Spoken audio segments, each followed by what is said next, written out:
So I hear you've already visited the Jazz Centre UK. I have. I've even been to the centre in Southend, which is just amazing. It's just so many resources there. Videos of all the artists you may not have heard of. Loads and loads of books about jazz and some great instruments there, which I actually tried out one of Louis Armstrong's trumpets there, which is just, was just such fun. There's Hump's trumpet as well. I can't remember. There's a few other things around, everything's just so interesting.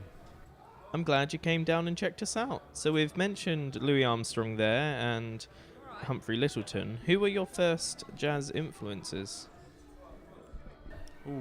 I would say it probably was Louis Armstrong, actually.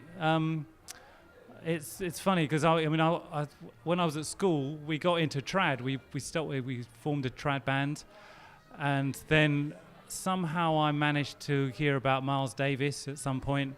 So I really got into Miles Davis, and then I got heavily into Lee Morgan a bit. So I suppose my jazz education has been a bit of a sort of history through the jazz.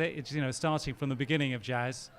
And all the way through, I got really into Freddie Hubbard, and then all the more modern players, Woody Shaw and stuff. So. It can really grow a passion learning it that way. So, do you have any pointers for any new jazz musicians trying to make their way through the music industry? I think the only way is really to listen, find the music you really love, the players you really love, and then really just study them on your own. You can learn theory, you can go to a music college, you can learn all the jazz theory and everything, but basically, to play with style, you need to live the music, and that's just listening. In the old days, the musicians would just hang out together and just play together, or just carry around their favourite records and just listen to them as much as possible. Well, thank you very much.